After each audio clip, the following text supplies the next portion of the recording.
শেষ সময়ে নদীর বুকে জাল ফেলতে ব্যস্ত জেলেরা। তবে এই দৃশ্য আর দেখা যাবে না আগামী ২ মাস।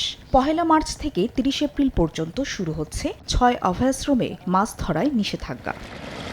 পটুয়াখালী তেঁতুলিয়া নদীসহ বিভিন্ন নদ-নদী থেকে এরই মধ্যে জাল ও নৌকা নিয়ে তীরে ফিরতে শুরু করেছেন জেলেরা। তবে রোজার মাসে আয় বন্ধ হয়ে যাওয়ার শঙ্কায় তারা। এই টাইমে যদি অবরোধ দিয়ে থাকে তাহলে আর কেমনে মানুষ চলবে? যে চাল দেয় সরকার ওতে ২-৪ দিনের বেশি যায় না।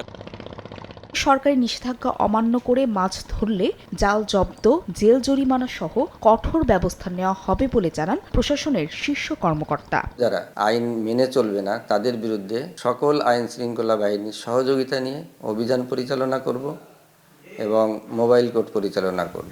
নিষেধাজ্ঞা সফল করতে চাঁদপুরের পদ্মা ও মেঘনার জেলেরাও মাছ ধরা থেকে বিরত রয়েছে। তবে আয়ের পথ বন্ধ থাকায় পরিবারের সদস্যদের নিয়ে কষ্টের দিন কাটছে তাদের। আমরা দুগা জাইলা কাটা চাইল পাই, হ্যাঁ শান্তি মতন পাই না, ঠিক মতন পাই না। চাল লগে মনে করেন এই যদি টাকা পয়সা করে দেয় তো আঙুলে আরো ভালো হয়। যদিও নিবন্ধিত জেলেদের জন্য ৪০ কেজি করে চাল বিতরণ করা হবে বলে জানান জেলা মৎস্য কর্মকর্তা। সরকারি যে প্রণোদনা ৪ মাস প্রতি মাসে ৪০ কেজি চাল ওটা তো চলমান থাকবে।